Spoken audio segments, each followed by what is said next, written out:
congregación está muy bien provista de muchas cosas.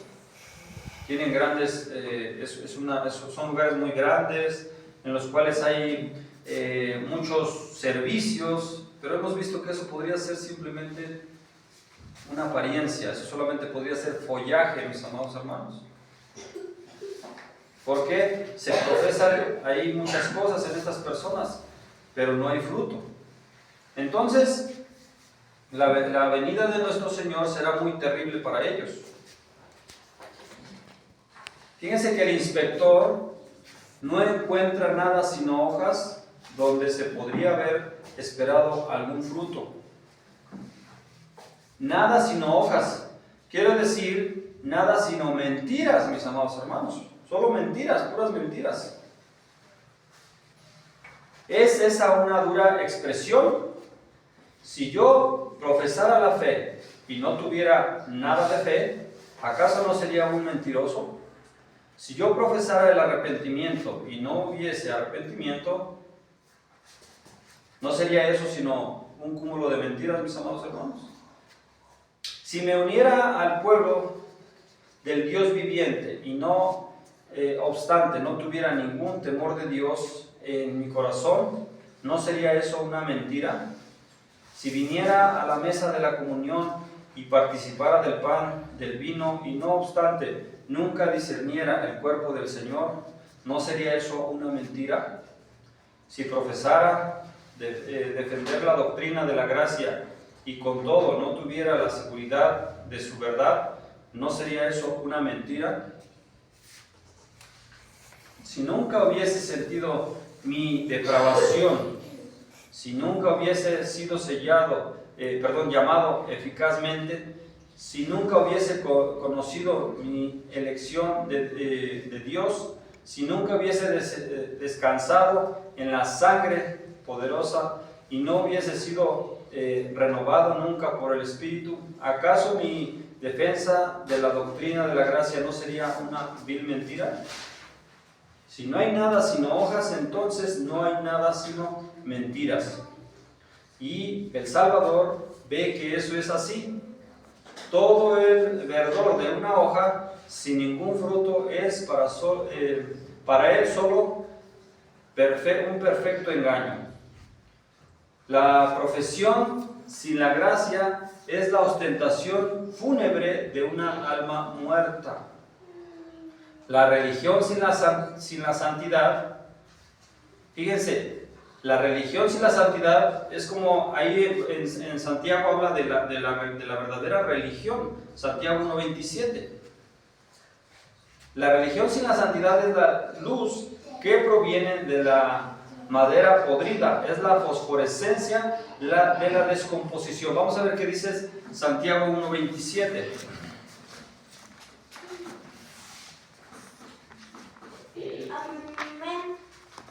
Amén.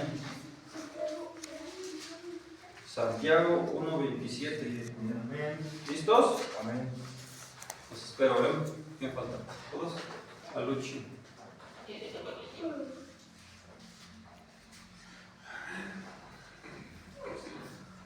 Que dice la palabra de Dios: la religión pura y sin mácula delante de Dios el Padre es esta: visitar a los huérfanos y a las viudas en sus tribulaciones y guardarse sin mancha del mundo. Fíjense, ahí nos está diciendo que la verdadera religión pura es guardarnos sin mancha del mundo, o sea, guardarnos en la santidad.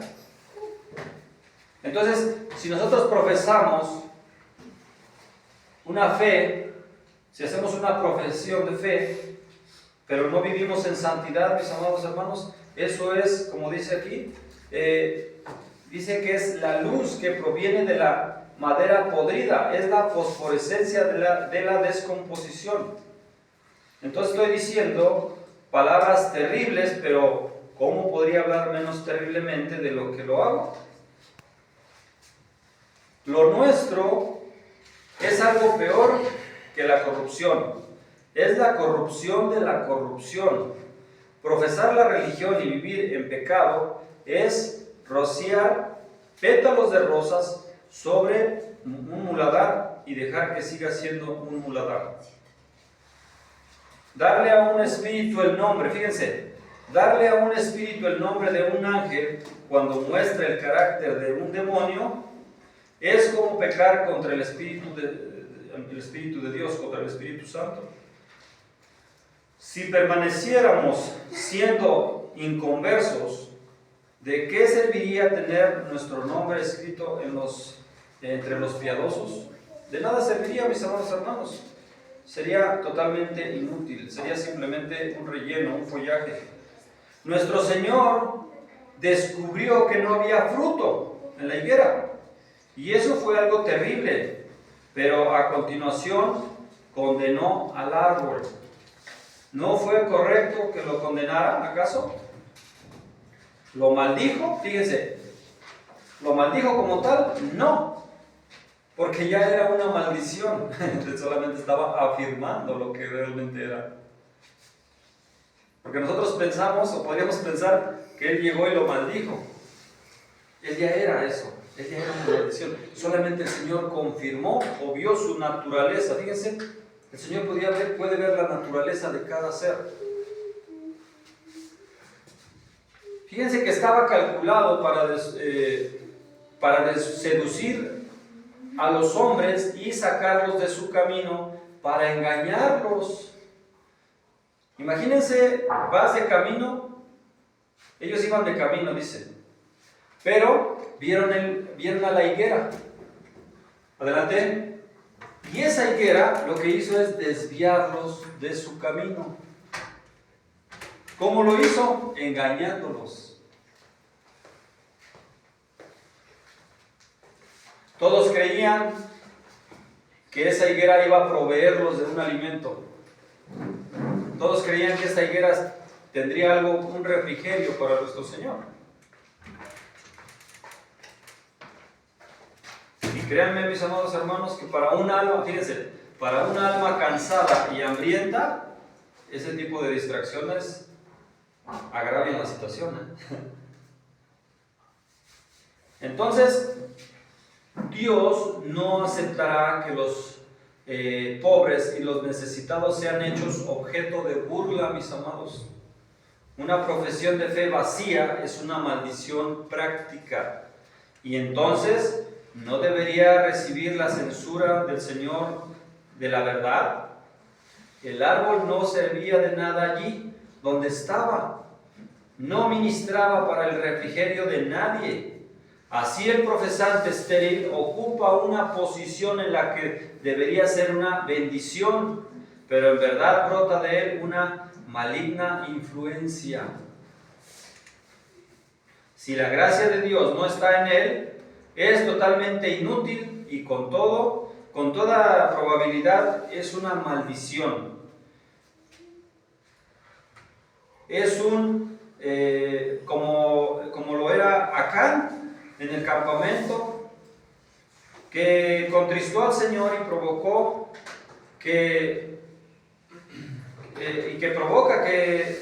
rehúse el éxito para su pueblo. Fíjense, la historia de Acán, mis amados hermanos, lo que pasó con Acán fue que él fue tropiezo para su propio pueblo. Vamos a ver qué dice ahí, por ejemplo, en el primer libro de las Crónicas, capítulo 2, verso 7. Primeramente vamos a comenzar por ahí. Primera de Crónicas. Crónicas 2, 7.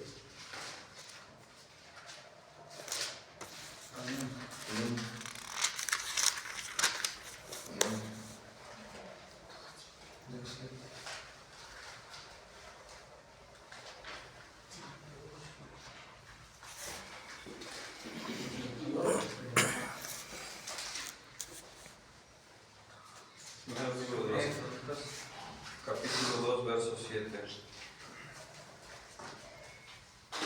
Dice la palabra de Dios. Crónicas 2, 7 dice.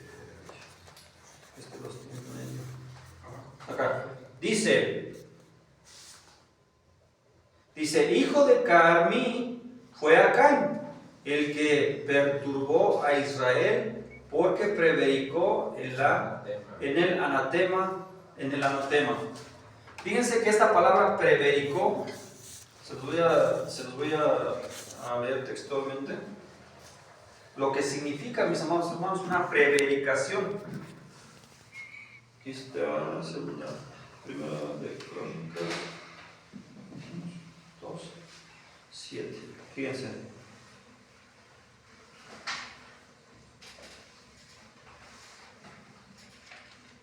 Fíjense que la palabra prevaricación en el idioma hebreo se traduce como la palabra mahal, mejor dicho. No lleva ja porque ese sería con H, es maal. Que dice, que significa cubrir o también actuar encubiertamente. Fíjense. Cometer pecado, hacer iniquidad, pecar, rebelarse, rebelión. Esas son las palabras. Pero aquí lo que Acán hizo prevaricar fue que hizo todo a escondidas. Ahora, ¿qué tiene que ver esto con una higuera? ¿O qué tiene que ver esto con la higuera sin fruto? Acán profesaba ser del pueblo de Dios. Provenía de una tribu de Israel. Y toda su familia era una familia que venía del pueblo judío. ¿Pero qué pasó con él? Vamos a leerlo ahí en Josué 1:7.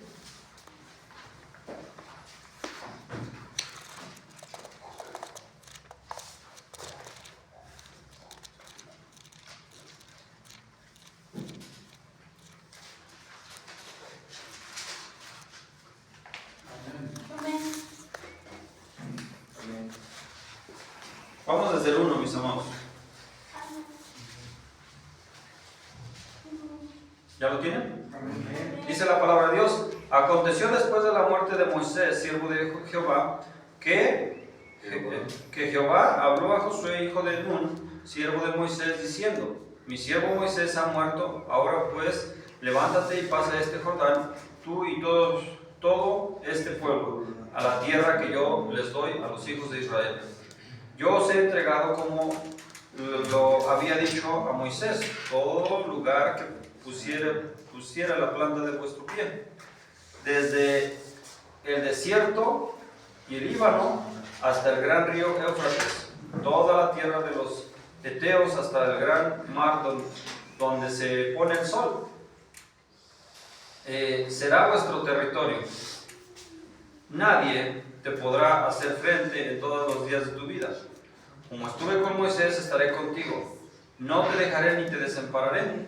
Esfuérzate y sé valiente, porque tú repartirás a este pueblo por heredad la tierra de la cual juré a sus padres que la daría a ellos. Solamente esfuérzate y sé muy valiente para cuidar de hacer conforme a toda la ley que mi siervo Moisés te manda. No te apartes de ella ni a diestra ni a siniestra, para que seas prosperado en todas las cosas que emprendas. Nunca se aparte de tu boca este libro de la ley, sino que de día y de noche meditarás en él, para que guardes y hagas conforme a todo lo que en él está escrito, porque entonces haré prosperar tu camino y todo te saldrá bien. Ahora vamos más adelante. Vamos déjenme buscar exactamente el...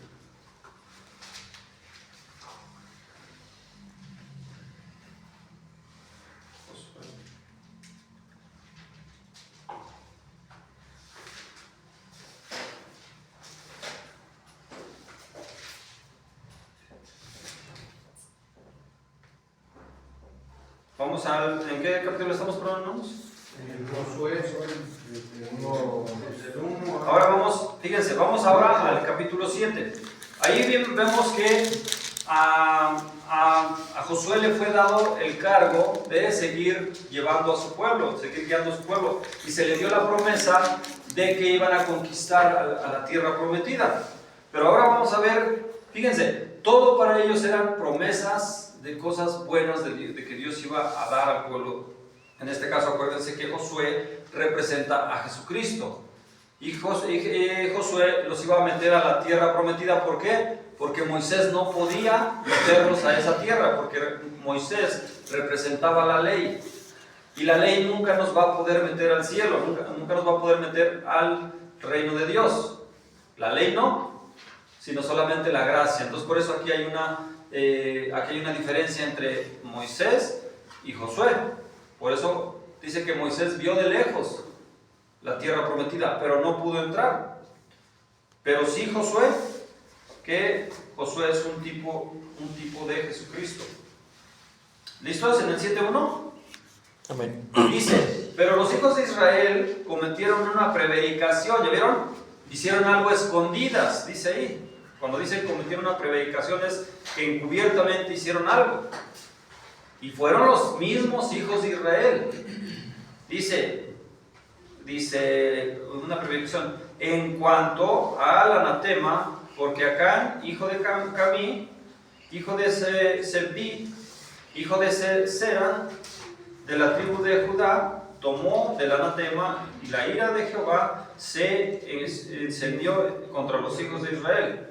Pues Josué envió hombres desde Jericó, Jai, que estaba junto a Bet-Aven, hacia el oriente de Betel, y les habló diciendo: subid y reconoced la tierra. Y ellos subieron y reconocieron a Jai. Y volviendo a Josué le dijeron: no suba todo el pueblo, sino suban como 2,000 o 3,000 hombres, y tomarán a Jai. No fatiguéis a todo el pueblo yendo allí, porque son pocos. Y subieron allí del pueblo como 3,000 hombres, los cuales huyeron delante de los de Jai, y los de Jai mataron de ellos a unos 36 hombres, y los siguieron desde la puerta hasta Sabarim, y los derrotaron en la bajada. Por lo cual el corazón del pueblo desfalleció y vino a ser como agua. Entonces Josué rompió sus vestidos y se postró en tierra sobre su rostro delante del arca de Jehová hasta caer la tarde. Él y los ancianos de Israel, y echaron polvo sobre su cabeza. Y Josué dijo: Señor Jehová, ¿por qué hiciste para pasar a este pueblo del Jordán para entregarnos en las manos de los amorreos, para que nos destruyan? Ojalá nos hubiéramos quedado al otro lado del Jordán. Señor, ¿qué diré ya que Israel ha vuelto la espalda, delante de sus enemigos? Porque los cananeos y todos los amorreos de la tierra oirán y nos rodearán y borrarán nuestro nombre de sobre la tierra. Y entonces, ¿qué harás tú a tu grande nombre? Y Jehová dijo a Josué: levántate, porque te postras así sobre tu rostro. Israel ha pecado y aún han quebrantado mi pacto que yo les mandé. Y también han tomado del anatema y han hurtado, han mentido y aún lo han guardado entre sus enseres. Por esto los hijos de Israel no podrán hacer frente a sus enemigos, sino que delante de sus enemigos volverán la espalda, por cuanto han venido a ser anatema. Ni estaré más con vosotros, si no destruyereis el anatema en medio de vosotros. Levántate, santifica al pueblo, y di: santificaos para mañana, porque Jehová, el Dios de Israel, dice así: anatema hay en medio de ti, Israel.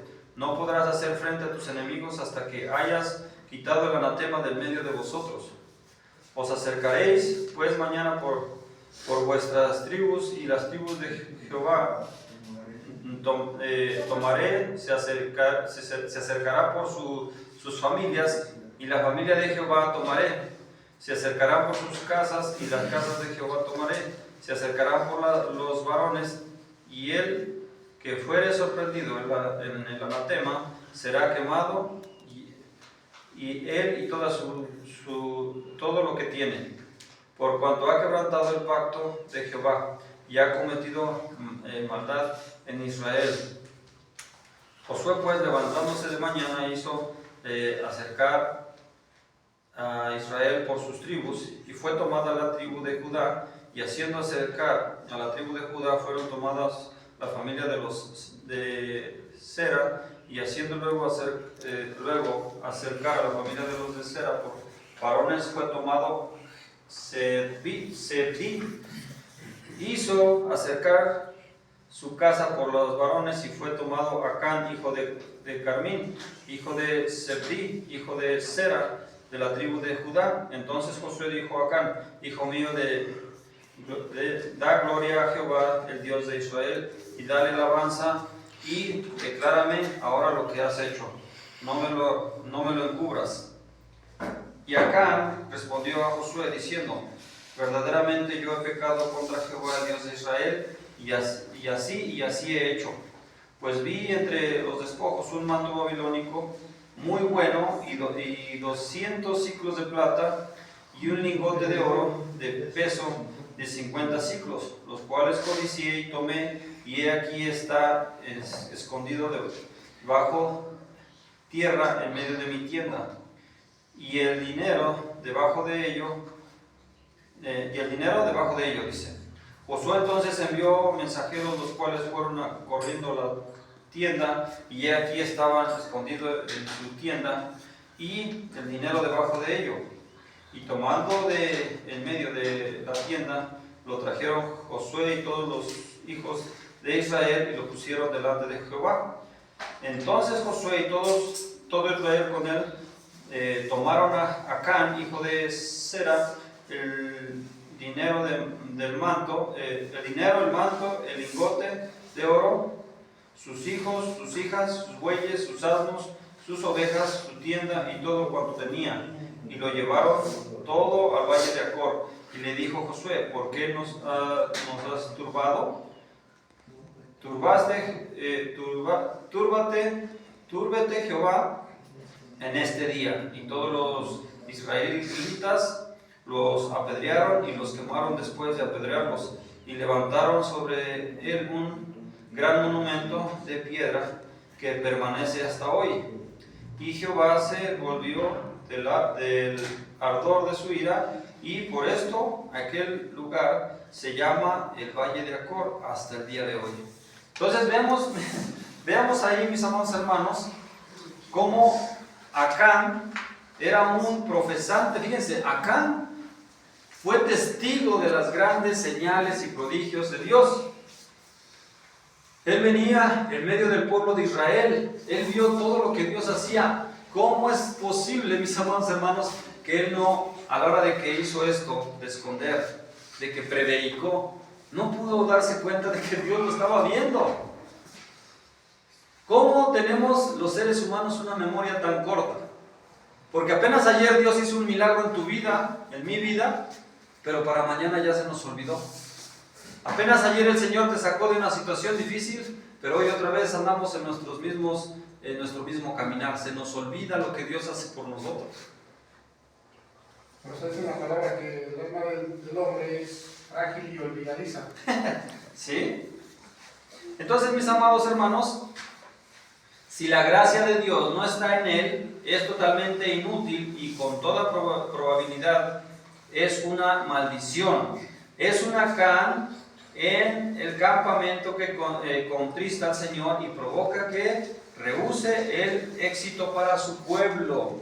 O sea, estos profesantes atrevidos solamente están ocupando un lugar, pero verdaderamente no están proviendo de nada. O sea, buscas fruto en ellos y no lo vas a encontrar, sino que al contrario, dice que fatigan a esas almas cansadas y necesitadas, y se vuelven incluso tropiezo para ellos. ¿Por qué? Porque una alma necesitada de Dios ve a una persona así, de estos prodigiosos que aparentan ser algo, y se acercan a ellos buscando ese refugio, ese refrigerio. ¿Y qué encuentran? Que los lastiman, que se aprovechan de ellos, que los explotan, que sacan, ahora sí los exprimen. Y en lugar de que ellos reciban una bendición de ellos, reciben lo que ellos solamente pueden dar. no es que Dios los llegue y los maldiga, sino que dice, ya era una maldición la higuera antes de. Solamente el Señor dijo, eso es lo que eres, esa es tu naturaleza. Y a veces hay quienes se acercan a estas personas sin fruto buscando un refrigerio y lo único que reciben de ellos es lo que son. Una maldición, dicen. Sin embargo, nuestro Señor usó a la higuera para un buen propósito.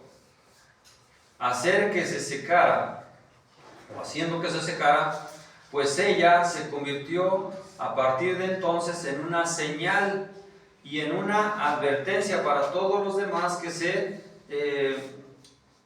valen de vanas pretensiones.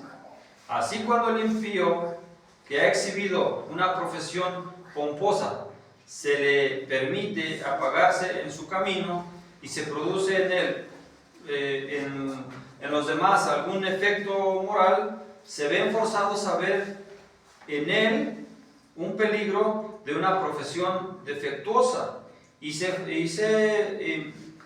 fueran sabios no serían más culpables de ella. Quiera Dios que así sea en cada caso en que un notable fanático religioso se marchite. Fíjense qué es lo que provoca cada vez que una persona de estas cae. Bueno, tenemos un ejemplo que hemos a veces tomado de esta famosa secta llamada Luz del Mundo, y tenía un árbol frondoso, sin fruto, obviamente, pero había un árbol grande y frondoso. Pero ¿qué pasó cuando ese árbol es secado? Muchos ven y dicen, eso me podría pasar a mí. Eso me podría pasar a mí si solamente soy follaje, si solamente soy un árbol sin fruto. ¿Por qué? Porque hay muchos que quieren tener grandes construcciones, hacer grandes imperios, supuestamente iglesias, pero se convierten en imperios, se convierten en dictaduras. Pero eso, cuando ellos ven esas caídas, de alguna manera eso se convierte en algo que es una advertencia. Si tú sigues en lo mismo, el Señor va a venir a inspeccionarte. Y va a ver si eres como Acán, que encubiertamente estás haciendo, o estás robando, o estás mintiendo. Fíjese que después que el Salvador lo hubo condenado, pronunció sentencia sobre ella. Fíjense, sobre la higuera. ¿Y cuál fue esa sentencia? Fue simplemente como eras. ¿Cómo era? Era una maldición. Solamente estaba confirmando. Fue solo una confirmación de su estado. Este árbol no producía ningún fruto y nunca produciría fruto. Si un hombre decide estar sin la gracia de Dios y no obstante resuelve hacer una profesión de poseerla, no es sino justo que el grandioso juez le diga, continúa sin la gracia. Cuando el gran juez hable, al final, en aquellos que se apartaron de Dios, simplemente les dirá, apártate de mí. ¿Por qué? Porque esa era su naturaleza, apartarse de Dios. Entonces, no es que Él en ese momento los esté apartando, sino que ellos ya estaban apartados. Solamente está confirmando lo que ellos todo el tiempo hicieron. Les va a decir, apártate de mí. Fíjense que a lo largo de todas sus vidas siempre estuvieron apartándose, y después de la muerte su carácter quedará sellado a perpetuidad. Si eliges estar sin la gracia, tu condenación será estar sin la gracia. Vamos a ver qué dice, por ejemplo, en Apocalipsis 22:11. Cómo el Señor ahí pronuncia una confirmación, mis amados hermanos. Amén. Por eso fíjense que por eso la justicia de Dios, por eso es justa, la ira de Dios es justa, porque Él no está haciendo algo que sea algo que nos sorprenda de momento, sino que es algo que ya se estaba buscando. 22, 11. ¿Listos? Dice, el que es injusto, sea injusto todavía. ¿Ya vieron esta pronunciación del Señor? Lo de la higuera. Dice, el que es inmundo, sea inmundo todavía. Y el que es justo, practique la justicia todavía. Y el que es santo, santifíquese todavía. ¿Ya vieron? La misma sentencia de la higuera. Nunca salga más fruto de ti. ¿Por qué? Porque realmente eso es lo que era. Una higuera sin fruto. No era algo que lo hubiera sorprendido al Señor. Solo estaba confirmando la naturaleza de ese árbol y estaba dándonos un ejemplo. Entonces dice que el que es inmundo sea inmundo todavía. Que el Señor Jesús no tenga nunca que sentenciar a ninguno de nosotros de esa manera, sino que nos cambie para que seamos cambiados y obre en nosotros la vida eterna para su alabanza y gloria, mis amados hermanos. Entonces el árbol le sobrevino un cambio. Vino un cambio a este árbol. Comenzó a secarse de inmediato.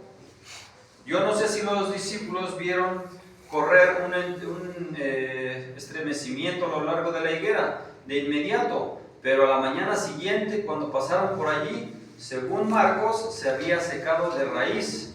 No solo las hojas estaban marchitas como gallardetes cuando no hay viento. No solo la corteza parecía haber perdido toda señal de vitalidad, sino que todo el tejido estaba consumido fatalmente. ¿Has visto alguna vez una higuera con sus ramas extrañas e insólitas? Es una visión muy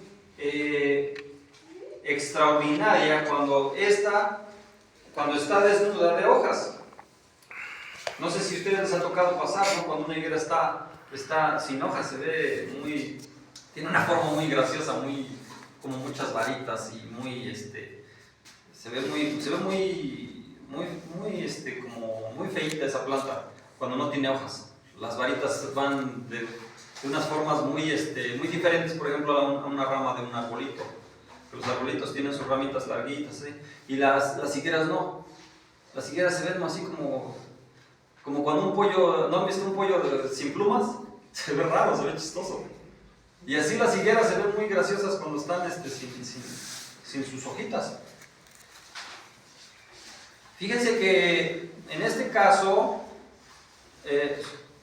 sus brazos esqueléticos están dos veces muerta desde sus propias raíces, así como visto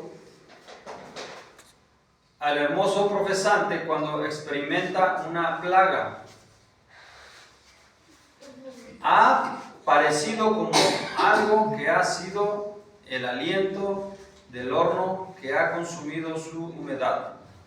El hombre ya no es más el mismo, su gloria y su belleza han desaparecido, sin remedio.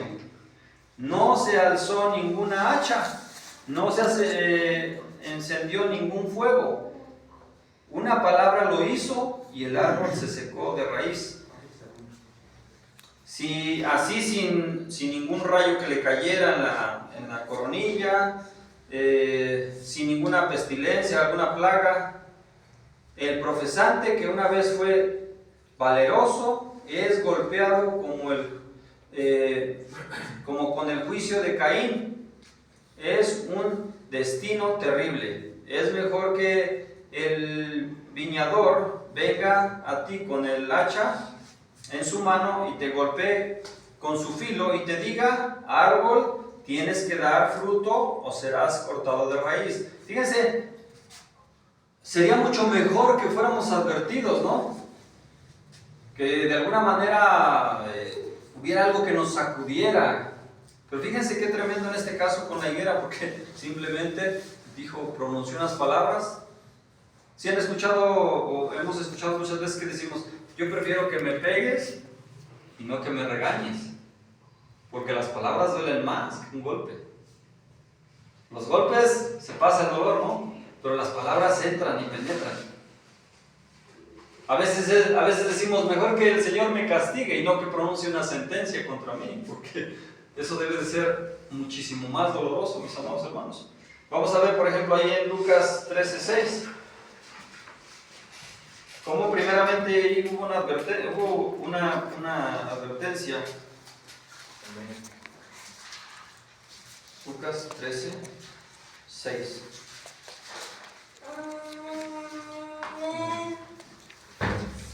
¿Lo tienen? Lucas 13:6.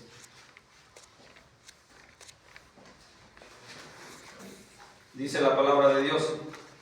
Dijo también esta parábola. Tenía un hombre una higuera plantada en su viña y vino a buscar fruto en ella y no lo halló. Y dijo al viñador: he aquí, hace 3 años que vengo a buscar fruto en esta higuera y no lo hallo. Córtala, para que inutiliza también la tierra. Él entonces respondió, le dijo: Señor, déjala todavía este año hasta que yo cabe alrededor de ella y la abone. Y si diere fruto, bien, y si no, la cortarás después. Fíjense, aquí todavía hubo una advertencia. Aquí todavía hubo hay que tratar todavía con ella. Hay que abonarla, hay que rascar alrededor, hay que ver qué es lo que está pasando. A veces el Señor todavía a nosotros nos da una advertencia, a veces todavía el Señor tiene paciencia para con muchos de nosotros. Y eso es mucho mejor, mis amados, que nada más llegara y dijera: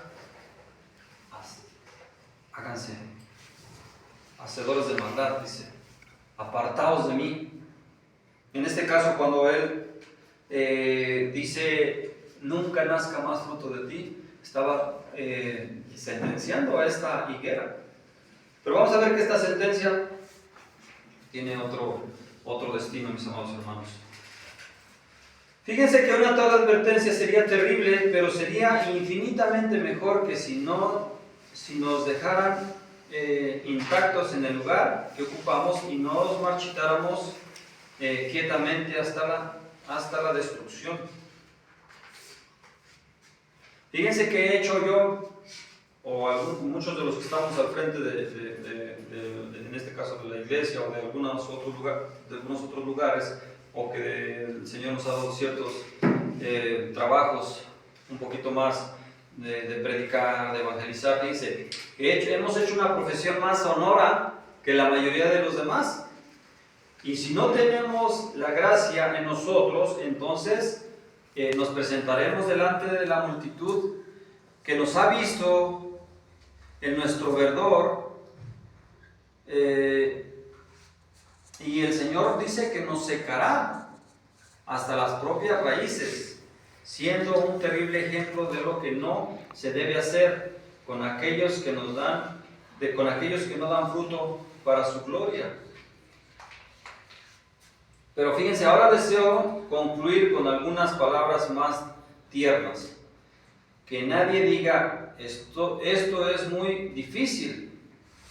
Fíjense, mis amados hermanos, no es difícil que si profesamos algo, se espere de nosotros que seamos fieles a lo que profesamos. Además, les ruego que no piensen que cualquier cosa que mi Señor haga es dura. Todo, Él es gentileza y ternura. La única cosa que Él en verdad destruyó jamás fue aquella higuera. Él no destruyó a ningún hombre, como Elías cuando hizo descender fuego del cielo sobre algunos. Fíjense, Él solamente usó una higuera para poner un ejemplo. Nadie salió lastimado, a nadie le cayó un rayo del cielo para poder poner el ejemplo. Él usó una higuera. Y vemos, por ejemplo, en el caso de Elías, cuando hizo descender fuego del cielo y mató a ¿cuántos profetas? Eran centenar, ¿no? De profetas, eran muchos.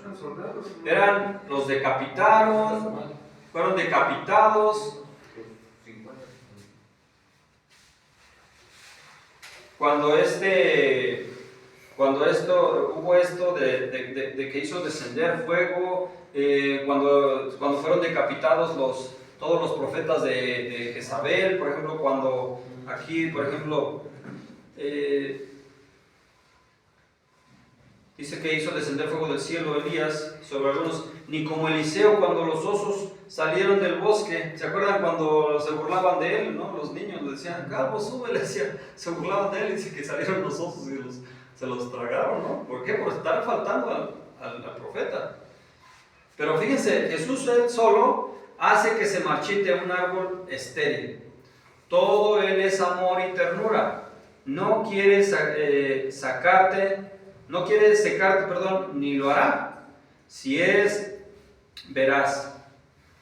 Lo menos que puede esperar de ti es que seas fiel a lo que profesas.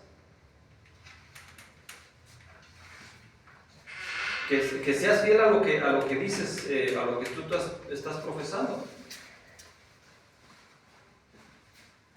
Te rebelarás porque te pide que no hagas el papel de un hipócrita.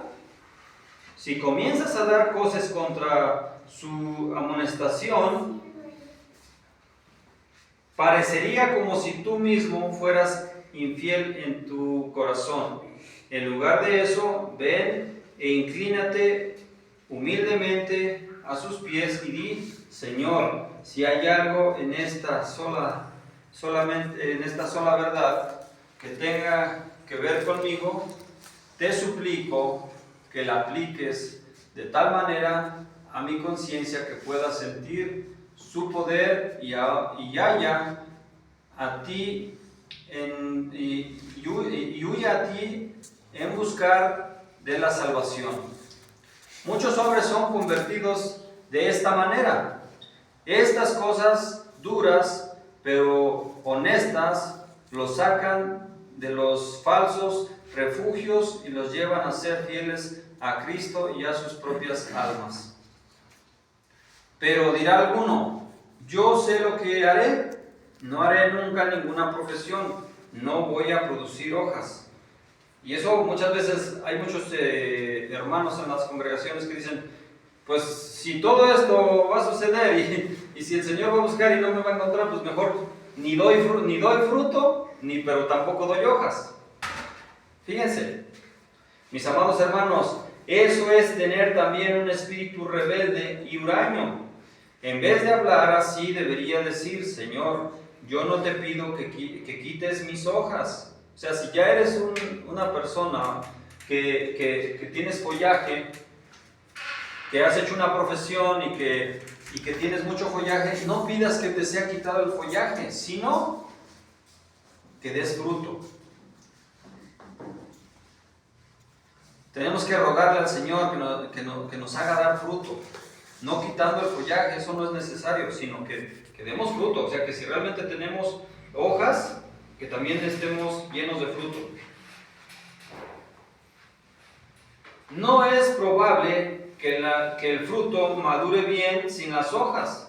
Las hojas son esenciales para la salud del árbol, y la salud del árbol es esencial para la maduración del fruto.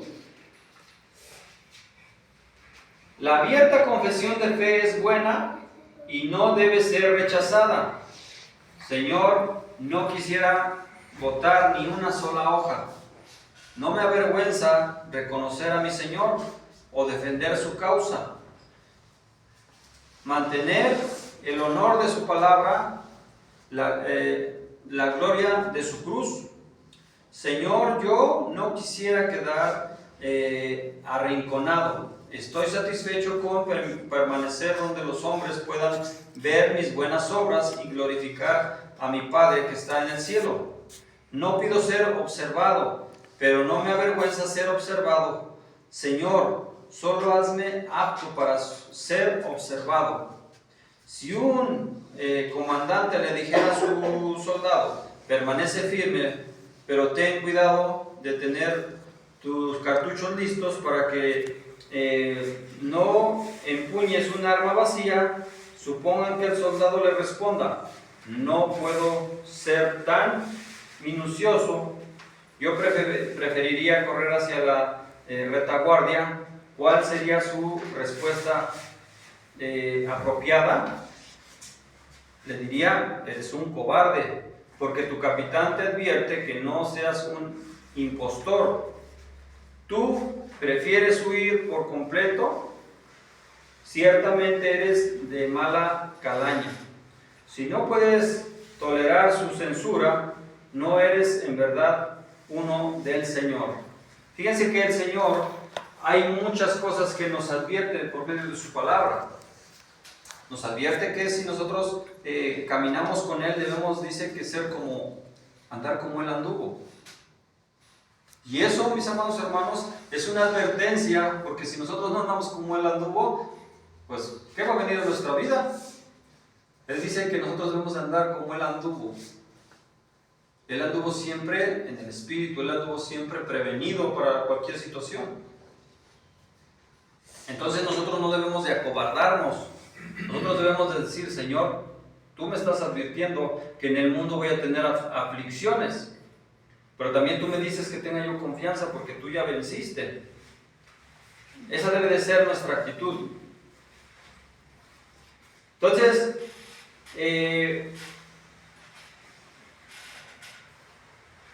si no puedes tolerar su censura, no eres en verdad uno del Señor. Que estas solemnes verdades no nos hagan huir, sino que nos conduzcan a decir: Señor, te lo suplico, ayúdame a ser firme en mi vocación y elección. Te imploro que me ayudes a dar fruto, esperando tu gracia, puedo hacerlo. Ahora, yo les sugeriría a todos los presentes que clamen al Señor pidiéndole que nos haga conscientes de nuestra esterilidad natural, que podamos tener una conciencia de nuestra esterilidad natural. Hermanos, poseedores de la gracia, que el Señor haga que lamentemos nuestra esterilidad comparativa. Incluso si damos algún fruto, sentirse muy satisfechos consigo mismo es peligroso. Sentir que eres santo y ciertamente que eres perfecto es estar al borde del mismo orgullo, del abismo del orgullo.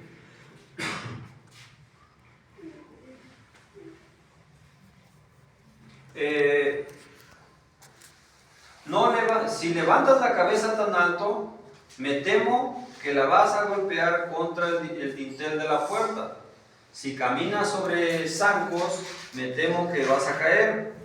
Es algo más seguro sentir: Señor, yo en verdad te sirvo y no soy ningún engañador. Yo en verdad te amo, tú has obrado las obras del Espíritu en mí. Pero Señor, no soy lo que quisiera ser, no soy lo que debería ser. Yo aspiro a la santidad, ayúdame a alcanzarla. Señor, quisiera yacer en el propio polvo delante de ti, al pensar que después de haberse cavado a mi alrededor y haber sido abonado, como lo he sido, produzca fruto tan pequeño. Mi clamor es: Dios, sé propicio a mí. Aunque hubiera hecho todo, todavía sería un siervo inútil, pero habiendo hecho tan poco, Señor, ¿dónde esconderé mi cabeza culpable? Entonces, mis amados hermanos, cuando el Señor haga algo en nosotros, cuando el Señor nos haga dar fruto, no nos debemos de sentir muy orgullosos de eso, ¿eh? No debemos de decir: bueno, al fin estoy dando frutos, ahora sí estoy dando frutos, ahora sí soy merecedor de algo, sino que nosotros debemos de tener esa humildad, como lo decía el publicano, ¿no? Decía: Señor, sé propicio a mí, pecador. Porque eso también agrada a Dios, el ser humildes. Ahora, por último, cuando hayas hecho esta confesión y el buen Señor te oiga, hay una amable, hay un emblema en la escritura que quisiera que copiaran. Supongo que esta mañana se sienten tan secos y muertos y estériles que no pudieran servir a Dios como ustedes quisieran y ni siquiera pudieran orar pidiendo más gracia. ¿Cómo quisiera ser entonces? Entonces ustedes son parecidos a estas 12 varas. Están muy muertas y secas, pues han sido sostenidas en las manos de 12 jefes que las han usado como sus báculos oficiales. Estas 12 varas han de ser colocadas delante del Señor. Esa es la verdad de Aarón. Esa es la vara de Aarón, que está tan muerta y seca como cualquiera de las otras. Todas las 12 están colocadas en un lugar donde mora el Señor. Las vemos en la mañana siguiente. 11 de ellas todavía están secas. Pero vean esta vara de Aarón. ¿Qué ha sucedido? Estaba tan seca como si estuviera muerta. Y vean,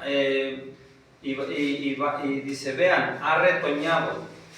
Eso es maravilloso, pero miren, ha florecido. Ha brotado flores de almendro.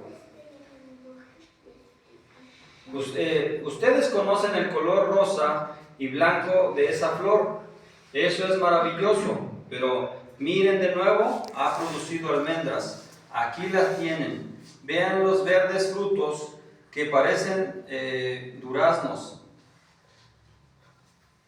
Quítenle la envoltura y queda una almendra cuyo cáscara se puede quebrar para encontrar el fruto. Y fíjense ahí, mis amados hermanos, ahí podemos ver que cuando habla en la historia de la higuera, que la higuera se seca, vemos aquí otra vez una tipología con la vara de Aarón, que el Señor algún día secaría a su pueblo, pero en un tiempo volverá a reverdecer, en un tiempo volverá a dar fruto, mis amados hermanos. La vara de Aarón dice que estaba seca.